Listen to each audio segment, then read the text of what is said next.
48 heures après que le tribunal de Tunis a rendu sa décision dans l'affaire dite de complot contre la sécurité de l'État, l'équipe de défense des détenus a tenu une conférence de presse et a qualifié les condamnations de scandale judiciaire.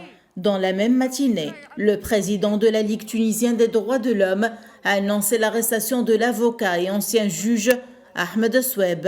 Cette arrestation serait liée à une déclaration médiatique qu'il avait faite en marge du procès pour complot contre l'État dans lequel il fait partie du comité de défense. Jusqu'à présent, il n'y a qu'un récit défensif selon lequel il s'agirait d'une conspiration des autorités contre l'opposition. En d'autres termes, la loi qui a été adoptée est censée s'appliquer aux terroristes qui portent des armes. Les autorités l'ont appliquée contre des opposants politiques. Et nous mettons au défi les autorités officielles de nous donner une explication. Dans l'affaire du complot contre la sécurité de l'État, l'équipe de défense a annoncé qu'elle ferait appel du verdict, qualifiant l'affaire de fabriquée et motivée par des raisons politiques.